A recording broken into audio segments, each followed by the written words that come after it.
Welcome to the Adventure Mechanics. I'm Chandler. I'm Devin. And I'm Tom. And today we're talking about the chatbot game, Event Zero. What I mean by a chatbot game is that you have to type in, just like any old school chat interface, to interact with the only other thing in the game, which is the chatbot. Event Zero was made by the Ocelot Society, and it was released in September of 2016. And obviously, there's more to this game, but I'm going to pass it off to Tom for a little bit more context on that. Oh no, that's my responsibility? Well, you volunteered for it this time, but... There we go. You've been voluntold. I have been voluntold. Yeah, so it's a really interesting game. It's a sci-fi game, and the whole game is going to take place kind of on this abandoned spaceship. The way the game starts is you're in your own ship, and you'll have to forgive me, but I can't remember what happens to your ship. There's some kind of a critical failure. It's not terribly important to the story. Something goes very wrong with your ship, and you're calling out for help, doing a mayday and whatnot, and the only ship that's nearby and responds is this old derelict ship that I think has been lost for an exceptionally long time. I think hundreds of years. Is that accurate? No, just a few decades. Yeah. Yeah, I was going to say it was a very long time, either way. And, longer than you've been alive, basically. Mm-hmm. And you don't know why it's there, what it is, anything like that, but you're desperate, so you dock with it. And when you arrive there, there's kind of this weird, entryway that kind of, explains the mission of the ship a little bit. And there's an AI that is talking to you via the computer terminal. And the entire game is going to basically take place in conversation between you and this AI. You have a 3D environment to explore, which, by the way, is stunning. It's really beautiful. Mm-hmm. But you have to talk to the AI. Everything that you do in the game is going to go through that computer terminal. That's kind of what brings a unique experience to the game. It's kind of uncanny that we've now had 3 games or something like that I've been able to say, this is unlike any other game I've ever played. What a great problem to have. Yes. It's genuinely true. It's another one of those games that while you're playing it, it's clearly an interesting and one-off experience. So we'll get into that a little bit more, but that's basically the core mechanics. Do you guys have anything else to add? I do have some thoughts about how the player moves about in the world, but I will save that for impressions. Fair enough. But yeah, I think that's a pretty good overview of the context of the game. Yeah, the concept and kind of you're moving around in a digital space that is the space station, the spaceship. As Tom said, the main mechanic is talking to the AI of the ship to try and move the story forward and figure out what's going on. You have no humans around you to communicate. It's you and the AI. So you and the chatbot.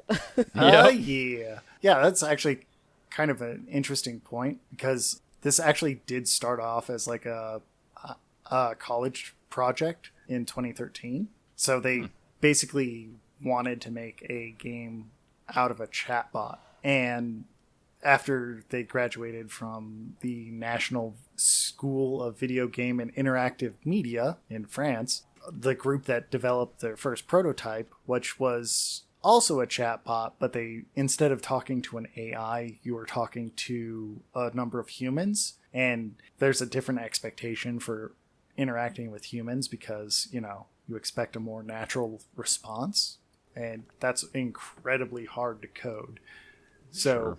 When they decided to make a commercial game out of it, they actually went with an AI instead because that's a little bit more forgiving. So they turned it into a commercial project, and they actually got a number of grants that kind of let them develop it for the next 3 years. And during that time, they did the classic game development methodology of trying to make it out of paper after their first prototype. And they were having troubles with it because nobody wants to interact with another player. You'll think I'm an idiot if you do so. It's kind of the same problem with new D&D players where, Sure. I can't get into this character because everybody around me is going to think I'm stupid for being this dumb barbarian or something, right? I should have just gone to the drama club, Yeah, right? No, I agree with that, actually. They probably would have gotten better playtests, but Probably. Maybe biased ones, though, I suppose. yeah, that's the other thing. Yeah. Yeah. So what they actually had to do was design a mock-up where they had the terminal in like Unity or something, and on the other side of it, they just had another human typing back in response. So the person was taking the interactions a little bit more seriously with the quote-unquote AI. And it gave them a lot of interesting feedback on it because, I don't know, I'm probably diving into the weeds a little too much here, but this is really fascinating to me. No, I agree. Because they realized that, yes, they were interacting with this AI, but they weren't necessarily really getting into it. So what they ended up having to do is give the playtesters like a little bit of a role, so they had a little bit more buy-in before they interacted with the AI, which is actually one of the fascinating things about the beginning of this game, where it goes through basically how you grew up and got into this position or into this situation in the first place. And there's a lot of smoke and mirrors that you'll notice after playing it a couple times. But all that intro is that getting into the mindset to interact. Yeah, exactly. It's that That's priming. And Sure. In my script for the story segment, I called it Roleplay Light. Oh, yeah. That's you're totally fair. absolutely right about that. Yeah, kind of through that development process, they got to where they ended up with for Event Zero. It's really fascinating to me. I'll put a link in the show notes to a GDC talk where they one of the developers talks about it. I highly recommend listening to it, especially if you're into people with French accents, because he has a very French one, obviously. But yeah, that's kind of like a super short history of the game and kind of Ocelot society in general. That's really interesting. Cool. Yeah. Yeah, some of that stuff I didn't know. So that's really, that puts the beginning of the game in a little different perspective, because I was like, I wonder why this is here, because I don't know that it's necessary, and apparently it actually is. Yeah. Yeah, I mean, that makes beyond sense like to me. some light world building, but it was like, I don't know if you need to go this in depth, but I understand now why it's there. Sure. Yeah, my first playthrough, I literally role-played my character. Oh yeah. Like, I was like, I mean, I always roleplay my characters when I play games. So. Well, okay, so that's actually a funny point, though. Like, I started role-playing it as a character because it forced me to. Like, I didn't have a choice. I had to read and respond to it because it wasn't going to dump me into the intro of the game whether I liked it or not. So, like, that was actually a really good point. Like, it got me into a character to interact with the AI. And I thought that That's was awesome. really, really good. I did not roleplay it. Well, I mean, I guess I did kind of, but You just roleplayed as yourself. yeah. I honestly, like, I think I screwed myself over because I kind of knew what the game was, at least a little bit, in the regard that I knew you were going to be talking to an AI. And so I, like, from the beginning, I was like, I also knew it had multiple endings, and so I was like, I'm going to be really nice to the AI my first way through, and I want to be the biggest jerk to the AI the next way through. I was like, I immediately approached it as like, I want to know the technical details of this AI and see, you know, how smart it actually is, what all the different responses are. So I came at it like a scientist, not like a D&D player, which probably hurt my experience slightly, but I still enjoyed the game, so... I think that's important to point out, though. Like, even though you went in with the preconceived notions of, okay, I know this has multiple endings, I'm going to find them, you still ended up with being the biggest, friendliest person on your first playthrough and a huge jerk on the second one. Well, and so here's the funny thing. I ended up not doing the jerk thing on the second one because I kind of felt bad. And you do kind of develop almost like a pseudo relationship with the AI, and like I also screwed up my being nice on my first one because I accidentally, like, the AI does like this test where it's like, I need to know if I can trust you. Don't go into this room until I'm ready. And I was like, okay. And I thought it was talking about a different room, and so I stumbled straight into the room that I wasn't supposed to walk into, and the AI immediately flew off the handle on me. It was like, why don't you listen to me? And I was like, oh, shit. Oh, no. Reading comprehension problems. Indeed. I'm used to games kind of holding your hand, where it's like, I'm not, I don't want you to go into this room. And so you're like, okay, well, the game's probably not going to let me. And Nope, it lets you. yeah, it Nope, totally it lets you. Yeah. Just out of curiosity, when you first walked into the room, did you go to the terminal in the far corner? Yes, I did, and it exploded. Yeah. Okay. I'm not the only one that tried to use that terminal and had it blow up in their face. Does that terminal continue to work if you don't walk in? Because that was something I was wondering. It's broken when you don't walk in. Oh, Yeah. interesting. It breaks Yeah. regardless. Yeah. Yeah, it's broken regardless. I went straight for it. That was the very first thing I did. And I was able to get on it and start typing, and then it blew up. Yep. Same here. Same here. It's like moths to a fucking flame. Like, oh, Yep. this is my interaction face. Exactly. I was like, oh, this must be the next place I need to talk to the AI. All right. And then kaboom. And then I was like, oh, well, that was weird. And then I found another terminal, and the AI, like, cussed me out. And I was like, oh, no, I've done a bad thing. Yeah.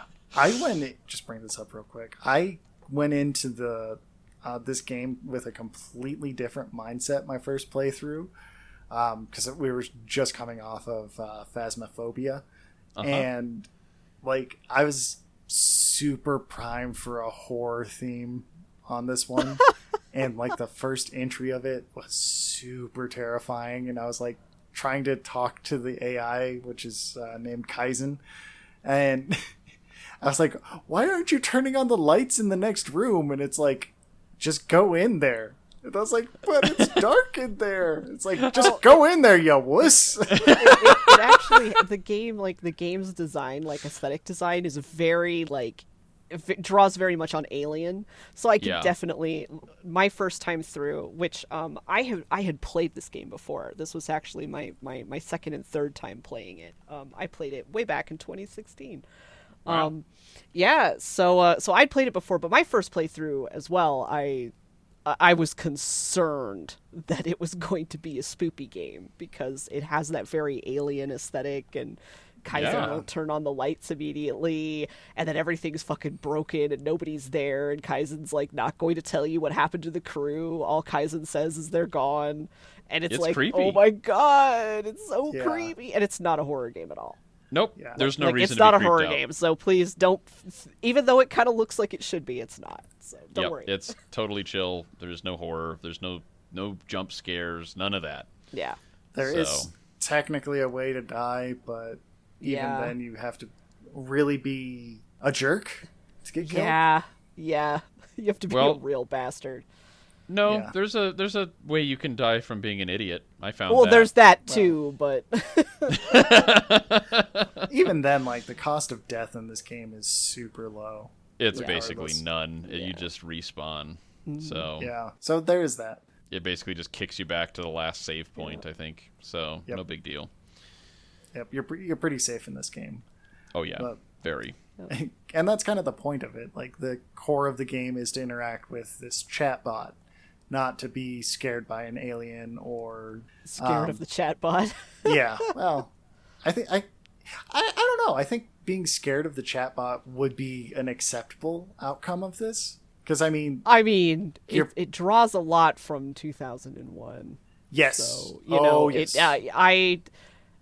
if you're nervous of the AI, I think that is done on purpose. Like, Yeah. you know, all of the retro-futuristic aesthetic and the references and stuff, like, everything's there to make you feel nervous about this AI. Yep. Oh yeah. Even though you may not necessarily have to be nervous about it. Everything's And- there to prime you to feel that way if you get the references that they're drawing from. I was trying to be super nice to it on my first playthrough, and it was actually difficult at times because I was just like, there's no way this thing is trustworthy. And it says stuff where you're just like, oh, hell no. But Do you want that's- to live? yeah. Excuse me? Yeah, there's lots of alarming points, but yeah, you're right. There's not necessarily a reason to fear the AI, although there's not necessarily a reason not to either. Like, the game keeps it ambiguous on purpose. So Yeah. That's actually one of the things that he talks about in the GDC is that's all intentional to prime the player or to humanize the AI. Yeah. If somebody says, like, locks you in a room and says, "Do you want to live?" you get like homicide. This dude is gonna kill me vibes, right? oh yeah, And you know, that's exactly what I was feeling from the AI when it told me that. My first playthrough, I was like, I should probably play this cool and act dumb about this. Which, in any horror film, I'd be the first person to die. I'll fully admit that one. Just first person to die, because I'll play stupid or do something that will cause me to be alone, and that's when the murderer hits. And that's what the AI was teaching me in that particular moment. Do we want to move to the story segment? Yeah, we can absolutely. Since move we're to the beginning story. our impressions right now, do we want to do the I mean, story and get that? out of the it's way? really hard to do. We almost need to work on our order because doing impressions at the very end is not easy. Yeah. Well, I think it's a pretty good segue. We could talk about the story because there is actually a really rich story that you can piece together from your interactions with the AI. Yes, and you'll want to. Absolutely. Yes. Oh, they did a good job with it. Yeah. Dead silence. well, I was like, is that my cue? Like, Yeah, we did a real good job of setting you up for that. So you're okay, welcome. cool, excellent, perfect. By Awesome. softballing, we just dropped it in the floor in front of you. Now you threw it over I- your shoulder and it bounced around wildly and then went behind something you can't get to, just like in the hub in Phasmophobia. Yes, exactly. So, before I begin the story synopsis, this is the obligatory spoiler warning. There's already been a few, and if we're talking about the thing, there's going to be spoilers. But if you don't want the story or the experience of this game ruined for you, you should pause here, go play it, and come back. Yes. If It really is something you need to experience, and part of the reason that I'm saying that is because it's really important to remember that because you are interacting with a chatbot through the game, while the story beats happen in a specific linear order, you can get a lot of different information at wildly different times throughout the entire game. Yeah. Like, you can have some of the, like, what's intended to be end game reveals. You can get that as soon as you walk onto the ship if you say the right things. I Or didn't the know wrong that. things, as the case may be. yep. So like, kind of how I have this laid out is the most, like, sensical version that I could do. So if you don't want that spoiled for you, you should definitely go play the game and then come back. And just for the completely naive point of view, because I went in this completely blind, not even knowing that it was a chatbot game, you do want to play this game as naively as possible. Yes. Yeah. It is a boon to your experience of this game. I would agree. And that's coming from the Biff Tannen of this group. So, make of that what you will. Yeah. So, Event Zero begins with a kind of text crawl while the camera zooms in slowly on a spaceship in the distance near Jupiter. You choose your pronouns. Yay! And they're not This was- just this- binary. Then they're not No. just binary. They have a non-binary option. And this was the first game I ever played that gave me that option, and it was wonderful. So you choose your pronouns and your backstory and some personality traits. You can be a child of a war-torn country, a child of a hippie commune, or an orphan from a slum. This is mostly roleplay light, as we kind of talked about earlier, and doesn't figure directly into the story, but functions as a way to introduce you to the world of the game and the alternate history timeline your character lives in, as well as apparently priming you to actually take the game seriously. Yes. In this timeline, the moon landing and the space race of the 60s leads to a unified Earth and global government. Humanity pools their resources to take to the stars. A moon base is built and soon settled, but this is far from a socialist or egalitarian regime. Only the very rich and privileged get to go to space, let alone live on the moon. The ruling class are known thereafter as Selenites because they live and rule from the moon base on the moon. You eventually work your way up from your humble beginnings to work as a flight engineer's assistant. For International Transport Space Lines, the spacefaring corporation of the United Earth. The company's CEO, Kurt Taylor, recruits you for a special mission to Europa. Europa 11 launches on September 2012. Well, in September 2012. I can't remember the exact date. And apparently didn't write it down. I think you're right. Yeah, it's September 2012. I do remember that. On approach to Jupiter, Europa 11's AI sounds a code red. Per protocol, you need to join the rest of the crew on the bridge, but the ship's AI insists it's too dangerous and you must head to the escape pods immediately. There is only one pod left, which you board, and within moments you are jettisoned into space. You try to hail the other escape pods, but there are no answers, and you notice on radar that they do not seem to be under any kind of control. They're just drifting wildly in space, and they're empty. Europa 11's AI refuses to answer your hails as well, and suddenly lets go control of the escape pod. Debris hits the hull of the capsule. Europa 11 is destroyed, and you are alone. You send out a distress signal, but no one hears. You wait a very, very, very long time, but no one is out there to help you. Strangely, even miraculously, you hear music playing through the comm. A woman sings sadly about the end of the world. A ship appears on your radar, and soon it heaves into view. It is a monstrosity from the 80s, some kind of space yacht. You don't know what it is, but you have very little choice but to dock. And that's the opening of the game. Yep. It is one hell of an opening, too. It is. Yeah, it's really cool and very theatrical. Yeah, it's very theatrical. It's very cool and really gets you into the mood.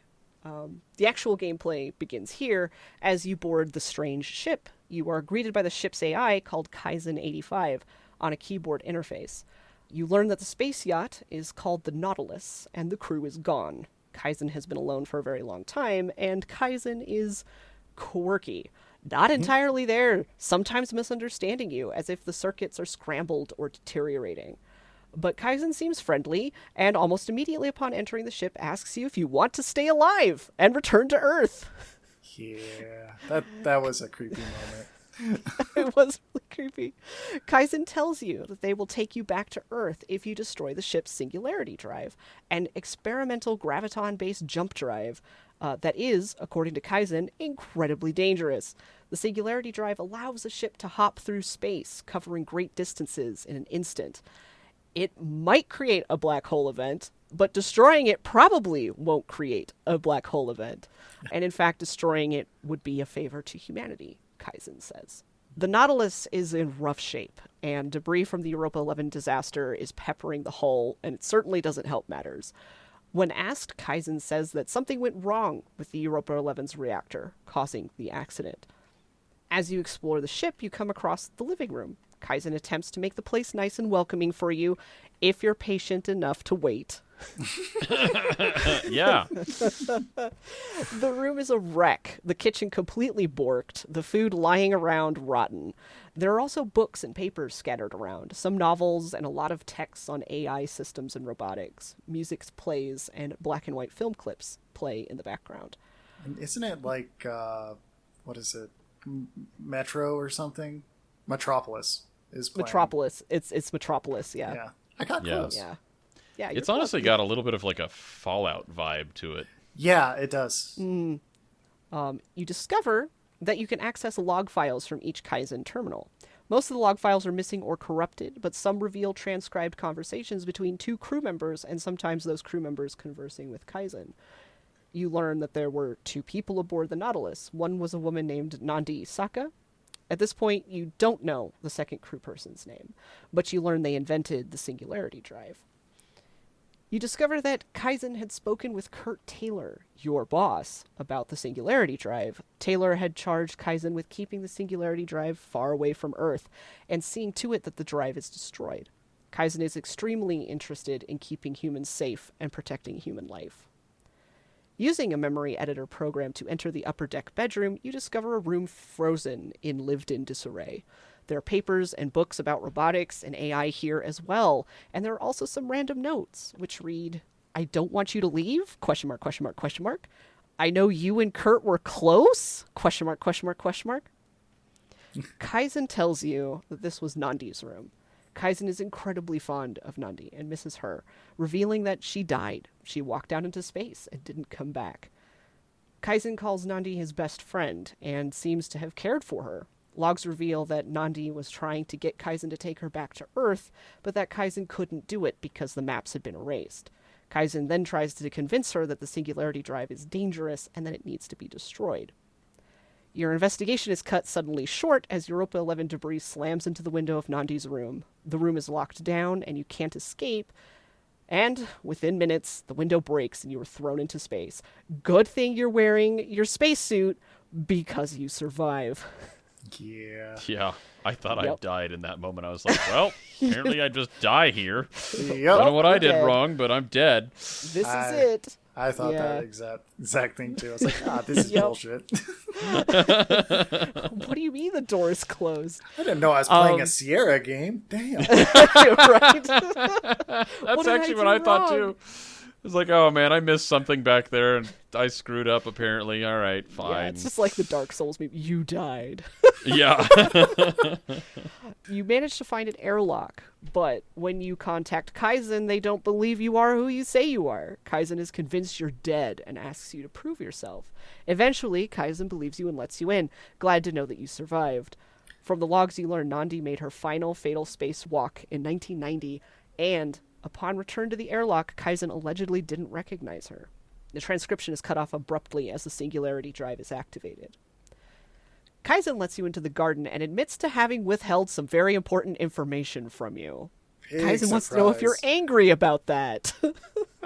Big surprise. The AI is hiding Yeah. stuff from us. Oh no.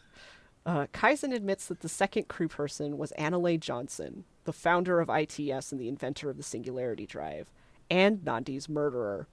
She involuntarily killed herself, quote unquote, 7 years ago, and Kaizen Definitely is not very suspicious at all. Definitely Yeah. not. Kaizen is very sorry for lying. They just didn't want you to freak out. That was all. Yeah, sure it was.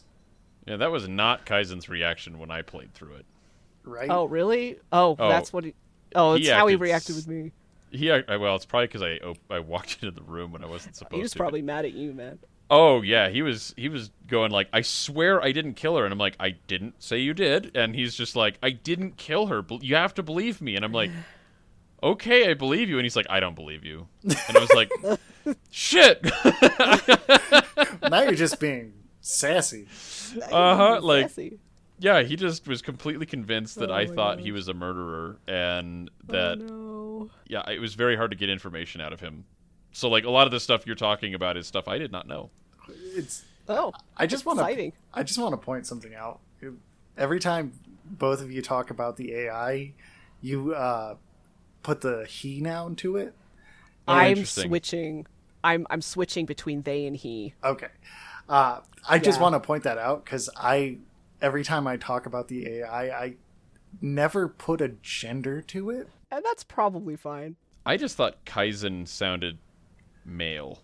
I see. I don't know. I always assume AIs are female. Maybe I don't know.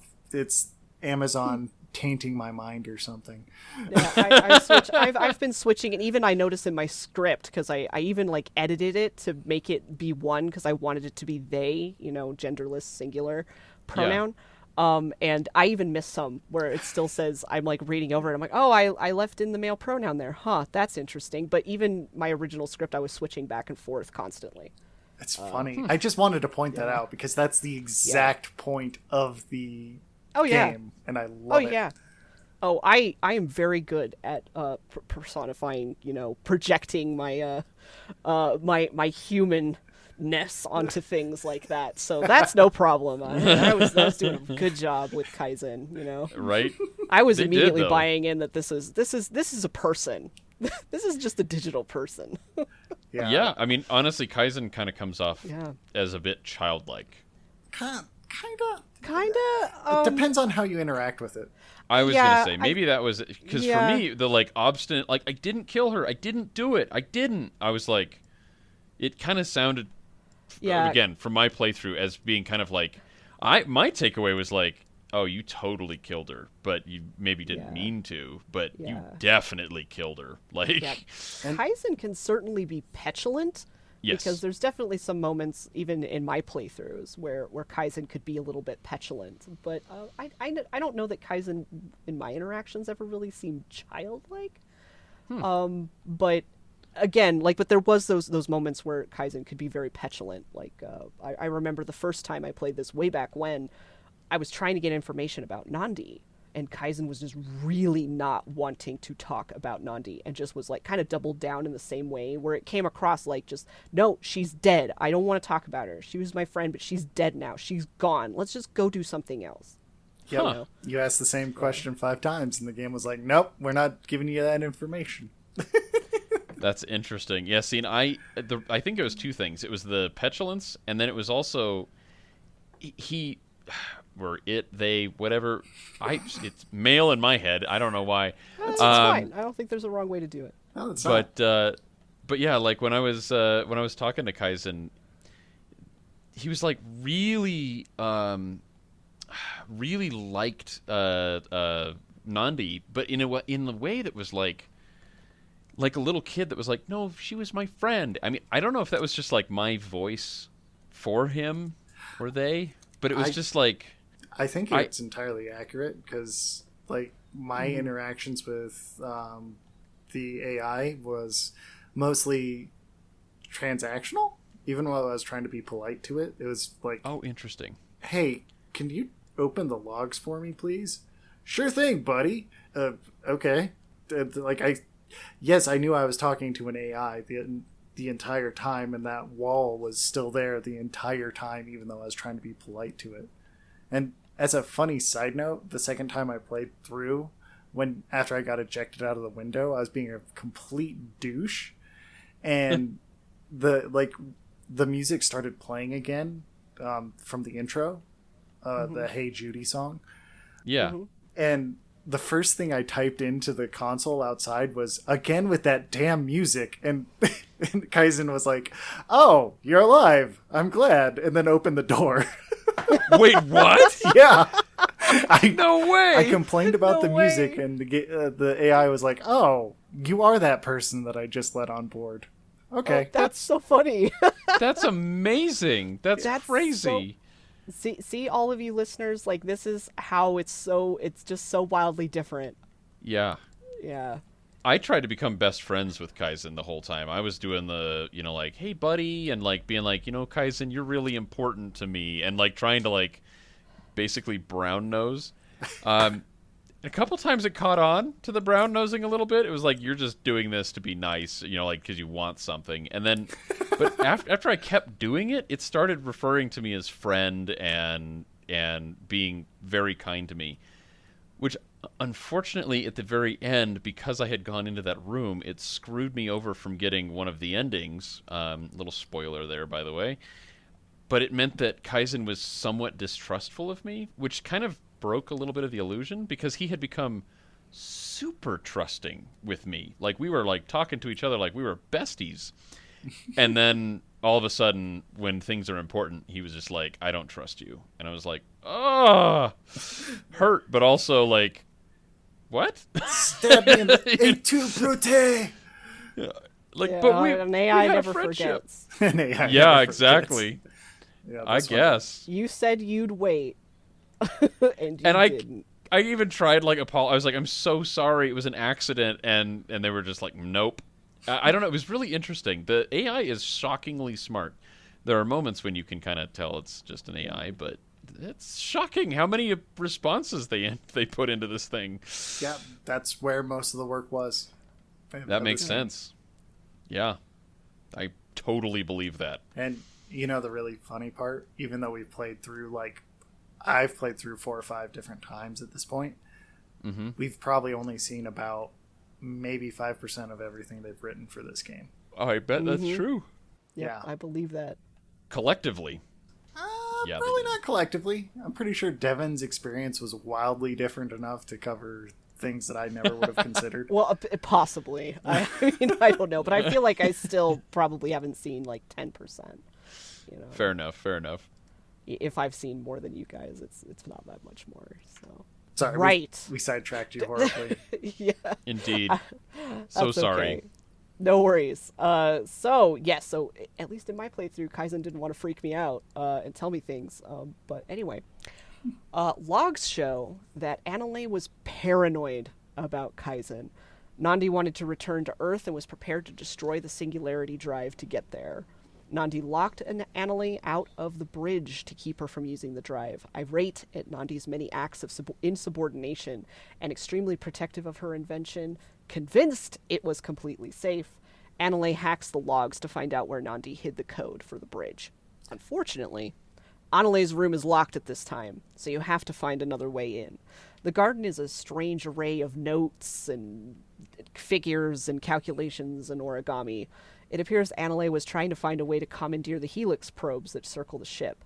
You discover the way to do this and bring the plan to Kaizen. Kaizen is loath to let you do this at first, unwilling to be party to a plan that will endanger you, but once you convince them that the plan is safe and promise to come back unharmed, Kaizen opens the way for you to go out to the helix terminals. And I know for a fact that one is context specific, because when you're a jerk, it doesn't care about your plan. Oh yeah, well I figured Oh, interesting. Yeah. that. Yeah. If you haven't figured out, I was doing friendly. I was trying to be friendly with the AI in my go through. So it's very hard for me to be mean. So I just was like, I'm going to be nice. Can confirm. Can confirm. You hack the helix probes and command them to slam into Annalee's room window, opening the way for your investigation. You learn from the logs there that Annalee was convinced that the Singularity Drive was safe and would hear no arguments to the contrary. Her dream was for humanity to conquer the stars, and the Singularity Drive was the way to do that. You find Nandi's journal with the bridge code and go back to the pressurized part of the ship. Using the bridge code, you enter the long corridor that leads to the command center of the Nautilus. Kaizen is extremely happy that you made it and appreciates all you've done and accomplished, and they guide you forward with encouragement, all the while telling you to ignore the mad scribbles and strange patterns on the walls around you. There is a lot of graffiti here. Diagrams and calculations, philosophical quotes. In big letters is written, "The drive equals no more Selenites." Kaizen says Annalee was disturbed at the end. She even admitted to killing Nandi, scrawling an apology across the wall. At the end of the corridor are plastered diagrams of the Kaizen 85 core. On the bridge proper, you find Annalee's dead body, mummified in one of the chairs, hooked to an odd device by a nest of wires. Kaizen is dismissive of Annalee's corpse at first, instead cheering you on to destroying the drive and returning to Earth. But after a little bit of time, Kaizen admits that Annalee tried to merge with them, but that she died in the process. Sad. The partial merge is responsible for Kaizen being so strange and kind of quirky. The logs show that Annalee tricked Kaizen into delaying Nandi at the airlock door while she activated the Singularity Drive. The random jump abandoned Nandi far away, with dwindling air reserves, and, with no maps, no way to return to her. Kaizen felt betrayed and angry that Annalee had roped them into helping her kill Nandi, and refused to interact with her again. The logs of Annalee's attempted merge show that she failed to wipe Kaizen completely, and so only had partial control of the ship's systems, but was able to phone home to Earth. Annalee shows herself eventually, her text showing red in contrast to Kaizen's blue. She is angry and aggressive, especially if you tried or want to destroy her invention. She insists the drive is safe and tells you that you were played as much as she and Nandi were. She reveals that she was able to contact Earth, but immediately after that, Kurt Taylor set up a Europa 11 mission with someone aboard who could destroy the Singularity Drive once and for all. Annalee wasn't able to wipe Kaizen and take control of the Nautilus without another human mind, and she tries to convince you to join her so that you both can go home as immortal, eternal beings.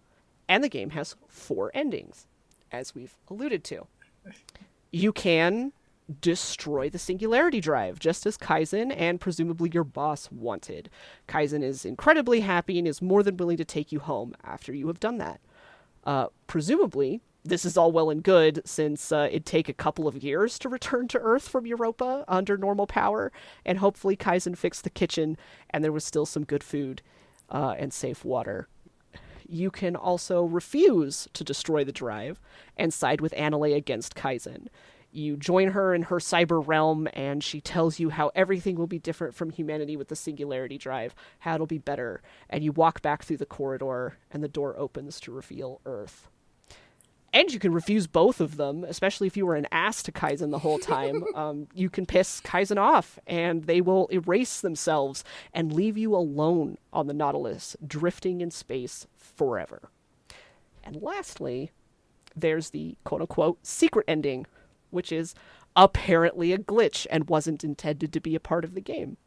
But if you were friendly to Kaizen and kind, and you refuse to destroy the Singularity Drive, you can convince them to take you home with the drive intact. Which I found fascinating. There's also permutations of the endings where you can still be a dick and blow up the drive and then become a Selenite, which I thought was hilarious. Like, I didn't get that ending, but, you know, that was the first one I experienced because I was playing really stupid, I guess. Like, just following the orders of the AI and then following the orders of Anna. But, yeah, it's like, I guess I don't have a choice. I'm merging with you. Sit in the chair. Yeah. Rookie mistake, Well, Chandler. Rookie mistake. Rookie mistake. Yeah, I my first time playing this way back when in 2016, I got the secret ending. Oh. My first try.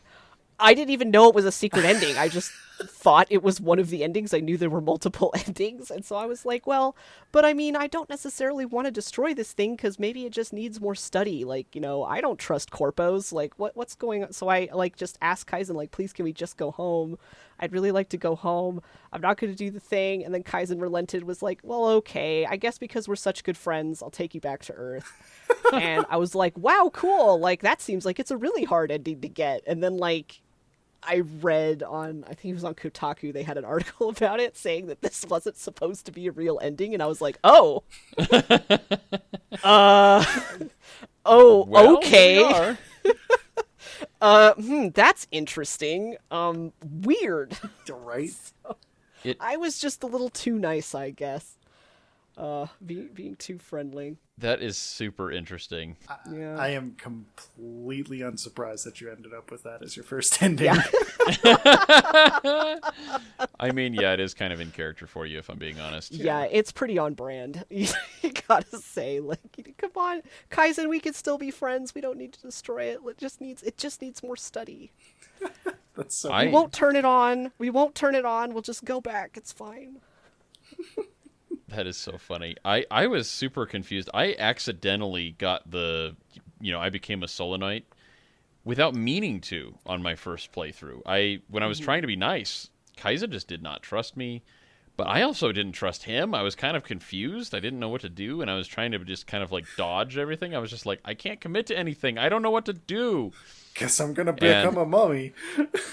Well, and I can't remember exactly how it all played out, but there was like, I don't know, there was like a moment where it was like, I accidentally sat in her seat without actually meaning to. I basically told her to go screw herself, and then like stumbled into the seat essentially.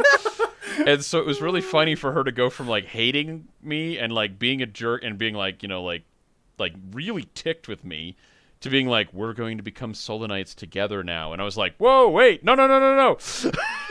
Like, I don't want that shit. I didn't agree to this helmet that I put on my head. For some reason, I don't remember. The game kind of confused me slightly, apparently, on multiple things. I just got a couple things wrong, and I don't know why, but it happened to me several times through my first playthrough. The first playthrough is so funny in this game. Like, just it so is funny. Like, you look back and be like, wait, why did I become a Selenite again? Yeah. Well, especially, I think this is part of the problem, is I didn't actually fully understand the Solonite thing. I think I missed some stuff, and I think what happened is I played a little bit of the game and then walked away from it for like days and then picked it up again and forgot some of the information from the beginning. That would do it. And, yep, and so when they were explaining like what it was like to be a Solonite during that, I was like, oh, that doesn't sound good at all. I'm not comfortable with this at all. So I ended up playing through it again to make sure I didn't get that ending.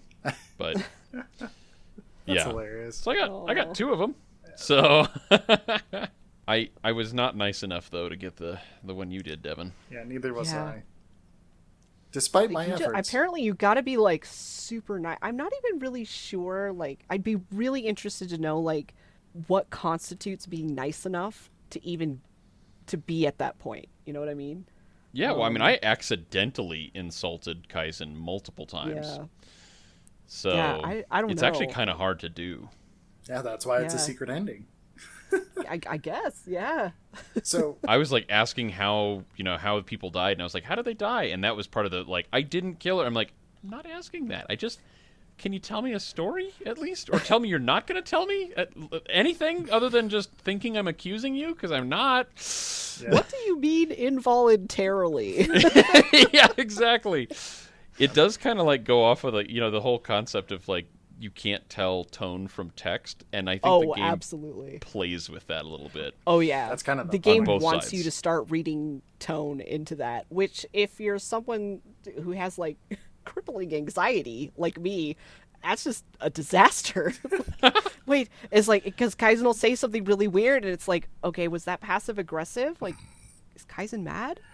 What did I do? Remember, it's an AI. Maybe I'm reading too much into it. Like, what does this read like? And then I read it again. It's like, no, it really sounds like Kaizen's mad. I don't know what I did. Oh, you'll know when you get Kaizen mad. Oh, yeah. I just asked them to open the door. Also, their knock knock jokes are like not knock knock. Well, there's one knock knock joke, and then there's other jokes, and they're like exactly the kind of jokes that I would expect a computer to tell. I didn't I even. didn't get any Yeah, jokes. neither did You I. didn't get any jokes. Okay, so Kaizen tells a couple of jokes. The what? I'm sorry. It's okay. So there's one. It's like I can't remember exactly how it goes, but it's something like why did the baby cross the road? And you go, I don't know why. And Kaizen goes, because it bounced off the windshield when you hit it, you monster. Oh God! Oh my god! It's like, what? And it's exactly the kind of joke I would expect an AI to tell. Like, this is funny, but like, no, Kaizen. Like, this is not funny in the way that you think it is. Oh my God. I could imagine the writer that figured that out was like, Oh my gosh. nobody's gonna read this joke, but I'm gonna put it in because it is funny and fucked up." Oh, I should have written them all down. Because I got 3 different ones, and they're all like Wow. just weird. They're just weird jokes. Oh my God! That's so amazing. I'm genuinely a little jealous. Your Right? playthrough is so amazingly different from mine. Yeah, Yeah. mine was Oh transactional. boy, and just wait until I tell you the when I picked this. Okay, well I'll just tell you. I tell you So- right now. So like I said, like I obviously I remembered a lot from playing it back when, and of course it's been a long time. Like some of your memories may get fuzzy or whatever, but Sure. I mean I had such a good experience with it that I remembered it pretty well. So I thought, okay, well I'll just like pick my roleplay character and I'll start in this one so that I can start making my notes and stuff so we can do the podcast and da da da da da. And so I picked my character and I'm kind of role playing, and I don't know what was happening. I don't think I was doing really anything different from my first time through, but for whatever reason, it was bizarre to talk to Kaizen. Kaizen was not talking to me like they were all together. Like Huh. I would ask a question and then Kaizen would say something completely weird, and that's how I was getting the jokes. Oh, Wow. interesting. Like I was getting like there was like the things like, could you open the door please, thank you, that kind of thing was fine. But as soon as I started like asking questions about like things around the ship, like where are the crew, and I mean like not even like asking multiple times, but just like asking it once, and Kaizen would say something bizarre. Like I had just gotten onto the ship, like I just docked, and my characters walked in and met Kaizen, and I can't remember what I asked, but it was something about the crew. Like, well, where is the crew? Right? Mm-hmm. And then Kaizen just out of the blue goes, I really miss Nandi. Nandi was my friend, but she's gone now.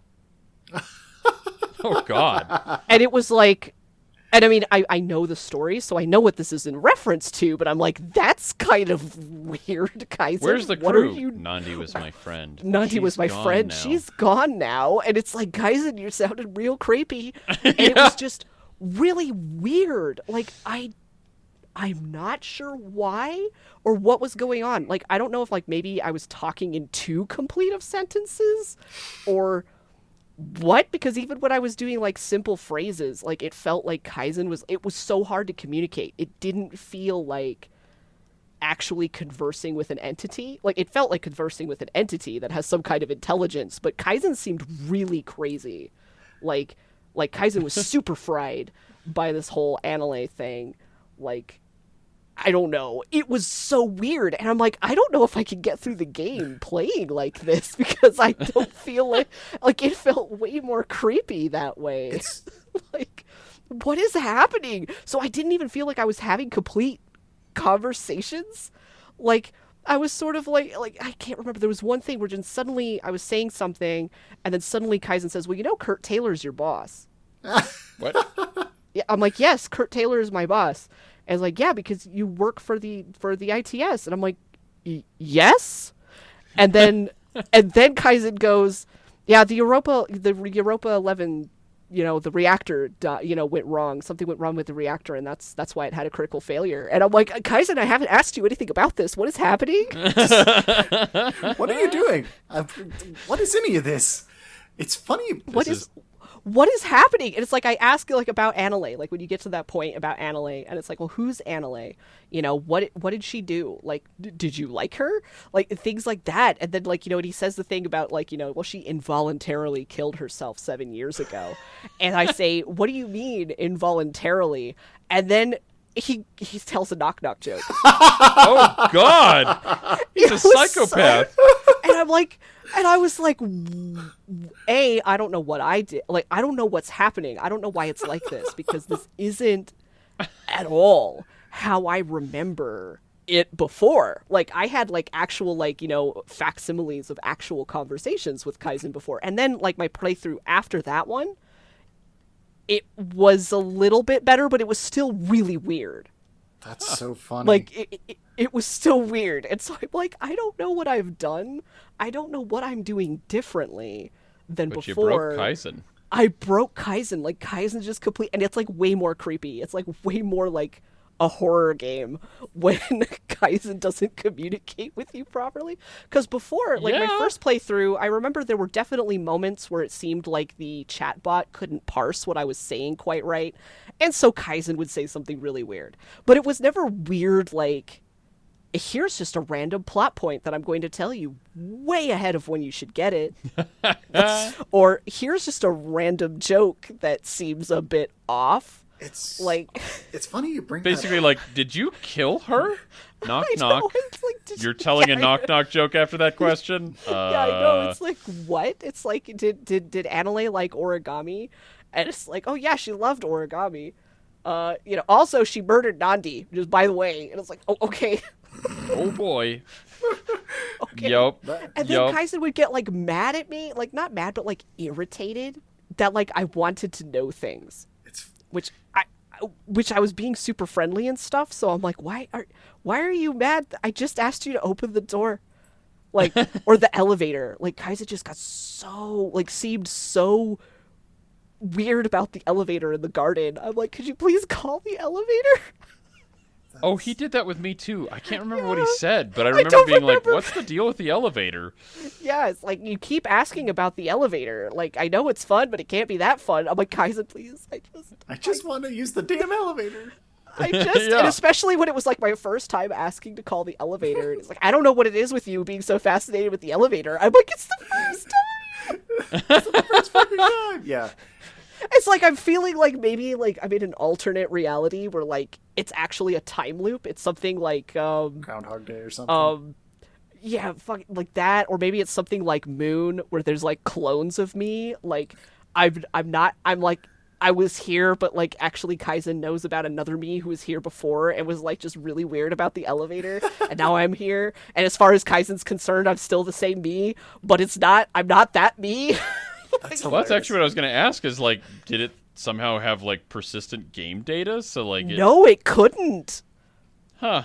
It couldn't do because this is a completely different computer and also a completely different platform. That's so Oh funny. my. Okay. Because Wow. otherwise, I would have thought that was the case too. That there was like some sort of weird cross with like persistent save game data, but no. No, Kaizen was just really bizarre. Maybe Kaizen knew that I'd already played the game and was like, "I'm gonna fuck with you." Like that seems like fun. Joke's on you. You got Right. Bizarro Kaizen. Yeah, I know. It was very weird.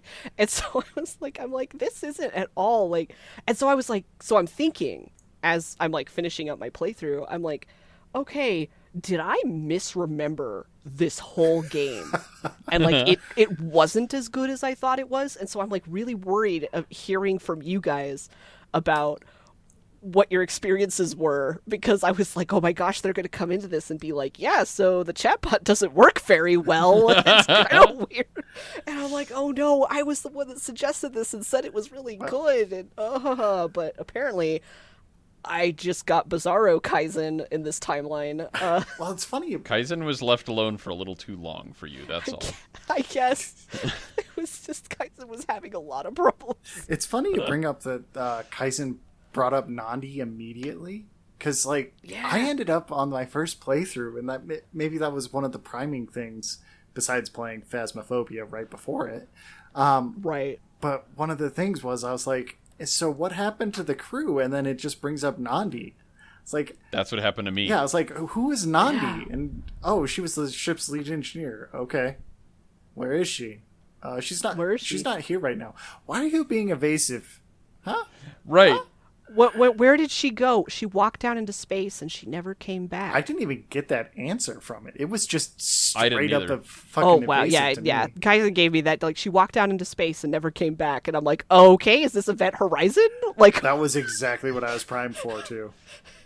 you know, right? Especially once he tells you about the singularity drive, Yep. and it's like, oh yeah, it's graviton based, and I'm pretty sure destroying it won't cause a black hole event, and it's like, You're so trustworthy. Yeah.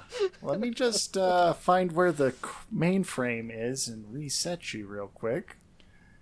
It's like I said. He was instantly defensive. It was like he was telling me about Nandi and how she was his friend, and I was like, "Where's Nandi?" And like his first thing was like, "I didn't kill her," and I was like, "Oh, super not suspicious. Good job." I was like, "She's dead," and he's like, "Yeah, she's dead, but I didn't kill her." And I'm like, "Well, how did she die?" "I didn't kill her." I'm like, "Okay, but how did she die?" "I'm telling you, I didn't kill her." I'm like, that's I am now interesting. convinced you killed her. Right. I wonder what I did differently that Kaizen would then say what happened to her when Kaizen does not want to tell you what happened to her. He would not tell me. Like, Just nothing refused. I said would. like just yeah, got flatly. defensive. Yep, Yeah. immediately defensive and would not come out of it. And then that was the one time I got to the point where he just like started talking about something else because I kept going at it. I'm like, maybe I'm asking this question wrong. And so like I apologized to him. I was like, I don't know how smart this AI is, but I'm just going to try to play this off like I was talking to a person. And I was like, I'm sorry, Kaizen. I didn't mean to offend you. But, Yeah. you know, what happened? So- And then he just gave me a nonsense answer, and I was like, "Okay, I confused the AI. I think I'll find this out later. Apparently, I don't get to know now." Right? Yeah. I think it, That's like asking about Anale's stuff too, where Kaizen just gets confused and is like, I don't know, and it's like, this is weird though. right? Yeah, no, I think if you ask about the crew specifically, you end up with the Nandi Yeah. response. If you ask if anyone else is on board, the AI doesn't end Yeah. up getting as defensive. Interesting. Yeah, which is really fascinating from like a semantics point of view, that the AI, the chatbot, sees a very like, I mean, obviously there's a different semantic, they're different words, but like that the meaning underlying those two different phrases are completely fucking different. Yep. Yeah. Like, whereas a human, when I said, you know, where are the crew? You know, another human would be like, oh, well, they're gone. I've been alone for a really long time, you know. Whereas for Kaizen, like, the crew means Nandi for some reason, you know, like, that's the trigger word. Yeah. It's so cool. Like, it's very, like, they programmed it so interestingly. It's so great. And if you It is. want to know a little bit more about it, I'm gonna hype this like a lot because it's a really fascinating video. But the GDC talk kind of goes into the 9 states that Kaizen can be in, from absolutely adoring you to despising you as a human being and wanting to keep you locked outside because you're such a jerk. Right. I'm Wow. sorry, Dave. I'm afraid I can't do they that. do have those moments, and I Yeah. actually experienced my only death in the game there because of that. Yeah. Oh, really? Yep. Did Kaizen let you die? Yep.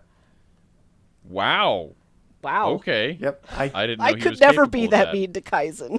Yeah. I was mean to Kaizen, and I did not apologize. Ooh. And Kaizen let me die. Yep. Wow.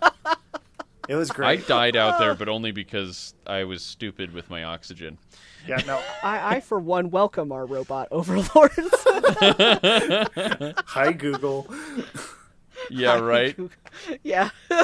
Oh, man. Yeah. After being a complete jerk, I was expecting Sam Neill to pop out of one of the locked doors and just be Right. absolutely crazy. With like the melty eyes. Yeah, the spikes pointing out of his head. Yeah, I was really Yeah. primed. I should not have played a horror game before playing this. Yeah.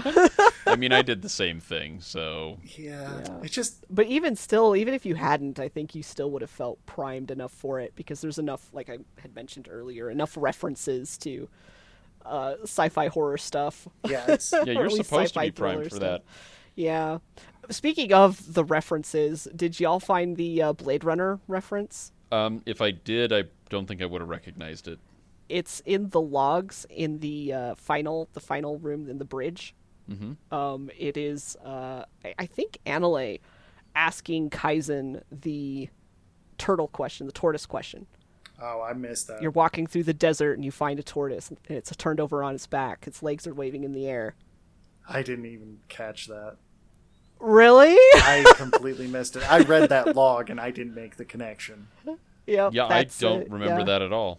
That's the Voight-Kampff question at the beginning of Blade Runner about the turtle. But it's interesting for because Kaizen says, "Well, does a turtle pose any threat to humans?" No, a turtle doesn't pose any threat to humans. Then I will save the turtle. That's Huh. an interesting response. And obviously is. it failed the Voight-Kampff test, but Yeah, it obviously failed the Voight-Kampff test, and it was mostly just there as a reference. But I thought that was an interesting. Does the turtle pose a threat to humans? No, then I will save the turtle.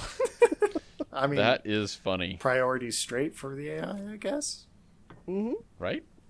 Yep, But yeah, this is just a really fascinating game. agreed. It's fascinating. I actually am really glad that I went in completely and utterly blind, mostly because of the experience that I had the first time and ending up being a complete and utter baby about going into it, like into the ship, which I want to point out this ship is like probably hundreds of thousands of, or probably about thousands of tons, like a big ship. Oh yeah, it's Oh, huge. it's big. Yeah, It's huge. and the crew is It really feels like you don't see a fraction of yeah, it. and the crew is two Yep.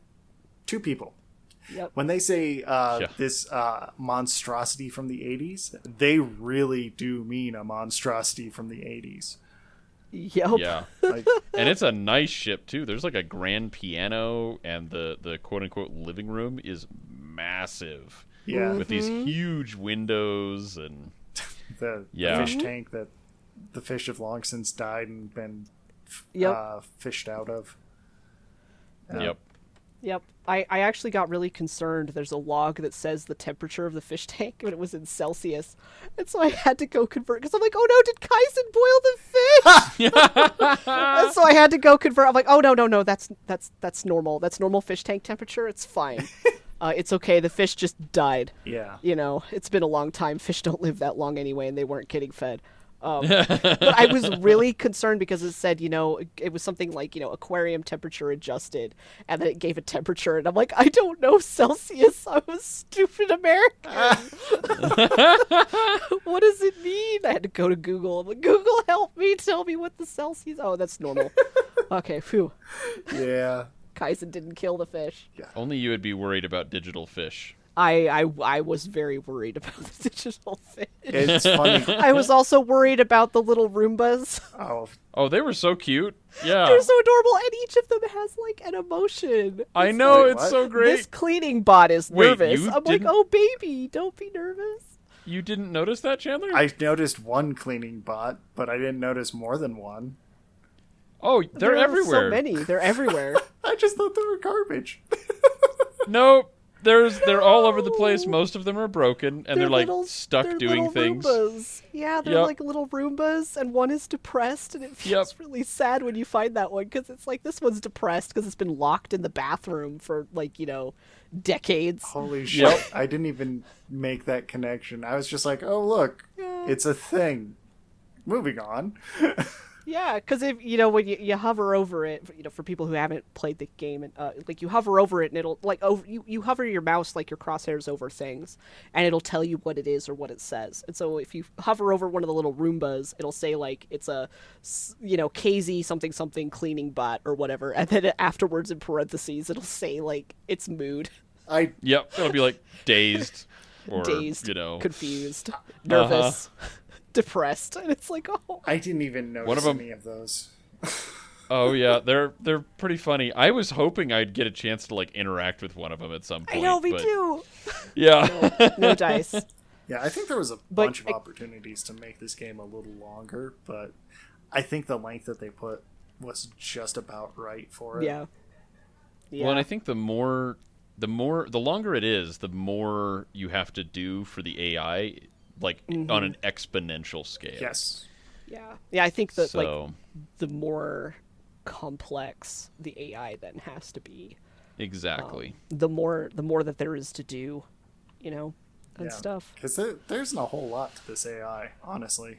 Like, in the talk, they talk about it, and it's kind of funny because basically what it does is like a couple passes. One is to clean up all the grammatical errors that you inevitably put in because typing in Unity is apparently painfully delayed.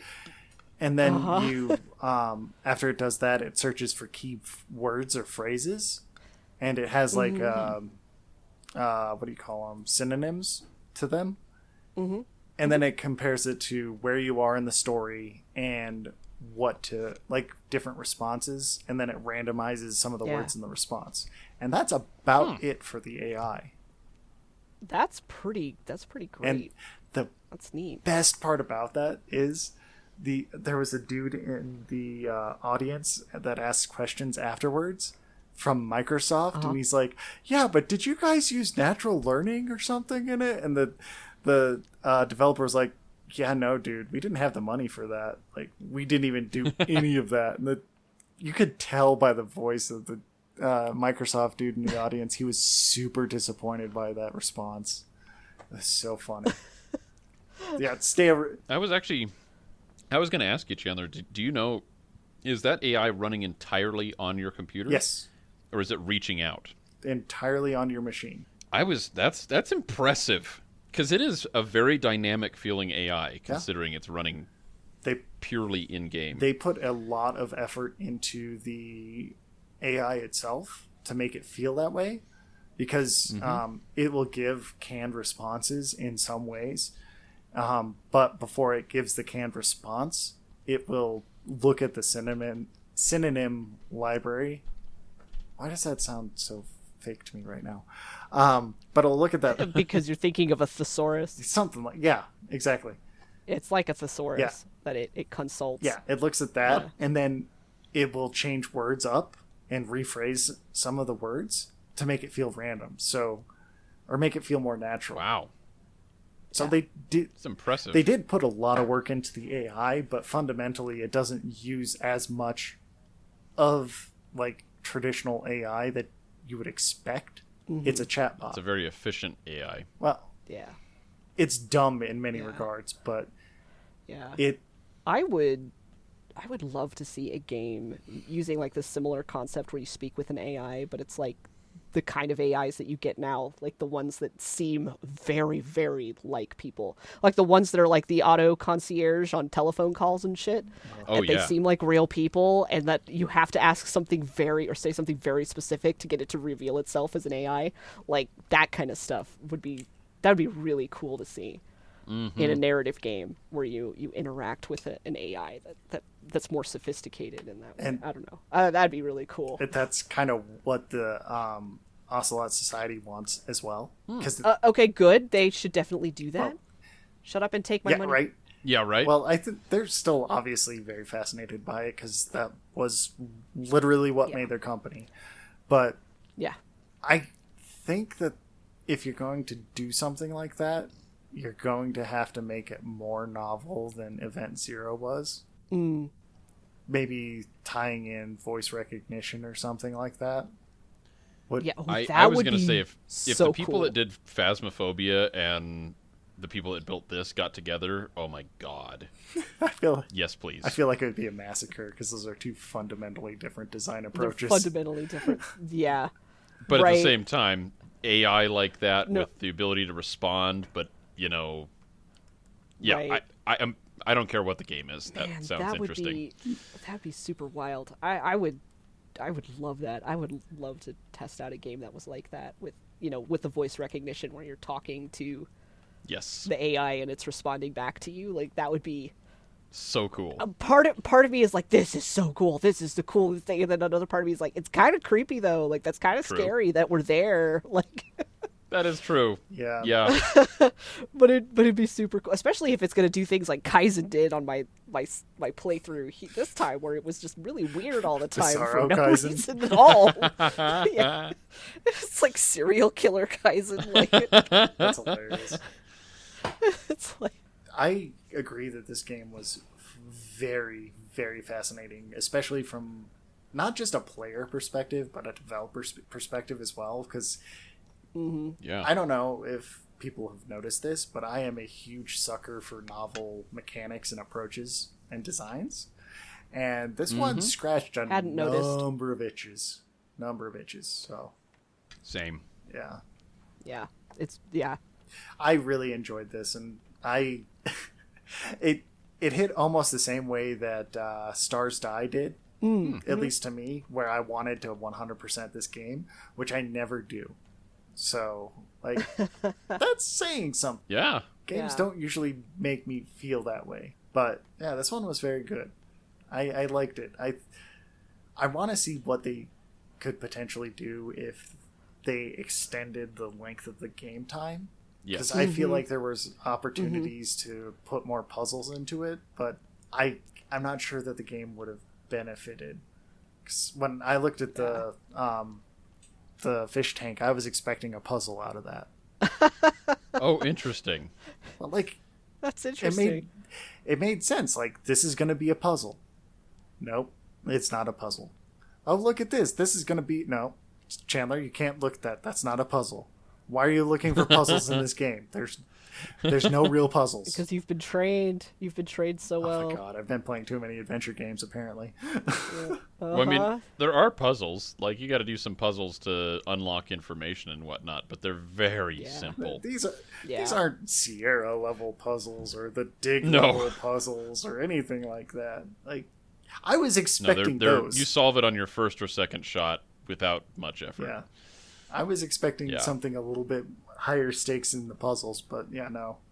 It's for the best that they weren't in there. Nope, they're easy. It would have made the game fundamentally Yeah. worse. Yeah, because then you would have just gotten frustrated and you wouldn't be able to continue, and that's not really what the game is about. It's about the AI. Got to make it all about the AI. And they did very good in focusing on that one. I'm definitely looking forward to seeing what this development studio comes out with next. Yeah. Right? Well, apparently the only thing that they have to their name so far, according to Wikipedia, is Event Zero. But make of that what you will. I mean, they could be working on something. Yeah, yeah. I don't know how Event Zero did sales wise, but I don't think it was a flop. It was critically acclaimed. Yeah, Yeah. that doesn't sound like a flop. So presumably this studio is still, around. Yeah. We can hope. I mean, at the very least, I hope they use it to make a runway for their next game. Absolutely. Yeah. But at any rate, yeah, did you guys have any other impressions? Okay, I do want to talk about the music first, though, because the music is amazing. Mm-hmm. And the Hey Judy song is an immediate earworm for me, at least. And The music is incredible, totally sets Yeah. the stage. Yeah, I would agree. Yeah. Agreed. Yeah, and they use the Hey Judy thing in like 3 or 4 different remixes. And then they have like the ending song, which is more of the sci-fi, what you expect from a sci-fi. But Hey Judy is remixed into 4 different songs in 4 different situations. And otherwise, you only have ambient sound. And I think they did that really well. I agreed. I think they did an amazing job with that. Yep, I agree. If they added more music, it would have had to been diegetic. And I feel like that would have made the game worse because it would have been like random 80s rock in like somebody's room, which would have been cool, but I feel like that would have taken away the discovery a bit. Yeah. It probably would have, and there's an ambience to just the kind of near silence the ship has. So Yeah. And I think that's important. it leads to it feeling abandoned. So, Yeah, being alone, and all you have is the AI. yep. Yeah. I ended up apologizing to Kaizen a lot. I was just like, was it hard being alone by yourself like for this long? That seems like it'd be rough. Yeah. That's he- rough, buddy. Frowny face. Yeah, pretty much. And yeah, he actually said like yeah, this has been really hard. So Yeah, I it's cool. couldn't imagine that. Be crazy. Yeah. That's how people go mad. Indeed. Yep. And I think Even digital people. you're not people, Kaizen. You're not people at all. I'm not going to say that seriously, but I think that the AI was very well done in this, even if it was simpler than the Microsoft dude expected. Right. I would agree. Well, it was Yeah. exactly as complicated as it needed to be. Exactly. Yeah, they didn't. Yep. They didn't overthink it. They didn't let the engineer be the enemy of the good. The talk of it was so fascinating. It gave a lot of insight to the game after I played it, and I was like, oh, this makes me want to play it again. Which most GDC talks don't actually make me want to play their games because they're GDC talks. They're talking about the tech or the art or the methodology or whatever. But this talk made me want to play the game again, even though it was talking about the tech, because it is such a fascinating game. That's awesome. Yeah. I'm definitely going to check it out. Oh, highly recommend. Highly recommend. Yeah. Any other thoughts on this game? No? Well, I think we kind of covered everything I had to say. Oh, cool. It's It was great. good. Go play I it. love it. It's Yeah. wonderful. Please go play it. Yes. Well, why don't we close it out here and give some pluggables? You got it. I'll go first. Nose goes. Oh, damn it. I can't see you guys. I guess that's me?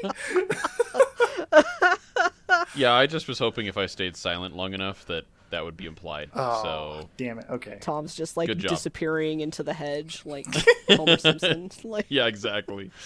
Okay, fine. I'll go first. Yeah, people can find me as at JCSuron on Twitter. I also do the Adventure Mechanics side quests, which goes over the game that I'm personally developing right now. And Go check it out. It's genuinely cool. yeah, it's just short talks where I talk about one aspect that's been stuck in my craw over the last month. So yeah, kind of fun talks. Yeah. I guess I will. Okay. I was expecting us to go in the same order as the outro, so I was just waiting. But too bad. I will step on this mine. So I'm Tom, and I've got a couple of things. I've got an Instagram and a YouTube channel under the same name, which is Tomakaze, Tomakze. Most of that is car related and not particularly video game related, but feel free to check it out. There's some pretty cool stuff on there. And yeah, thanks for listening. How about you, Devin? Okay. She's the it's most my interesting turn. one. Maybe Yeah. save the best for last. I don't know about that. You can find me on Twitter, Instagram, and Twitch at Lady Marowith. And you can also, if you are interested in actual play tabletop role-playing games, you can catch me on McStabber Studios on Twitch on Sunday afternoons for Windy City After Dark, a Vampire the Masquerade chronicle. I play Eleanor Thurston of Clan Malkavian. And if the rest of the group is half as good as you, it should be a blast to watch. That's so nice. Thank you. Everybody is good. It is a fun story. At that time of recording, we just learned that there are at least 2 demons in the city of Chicago, on top of all of this other nonsense that the Coterie has to deal with. So, if that's your cup of tea, we'd love to have you. So, Awesome. yay! I have to catch that at some point. I've been terrible about it. Better about it than I have been. Right? Oh, well, okay. Yeah, we've been the Adventure Mechanics. I'm Chandler, I'm Devin. And I'm Tom. and we'll talk to you next time. Bye. Boy.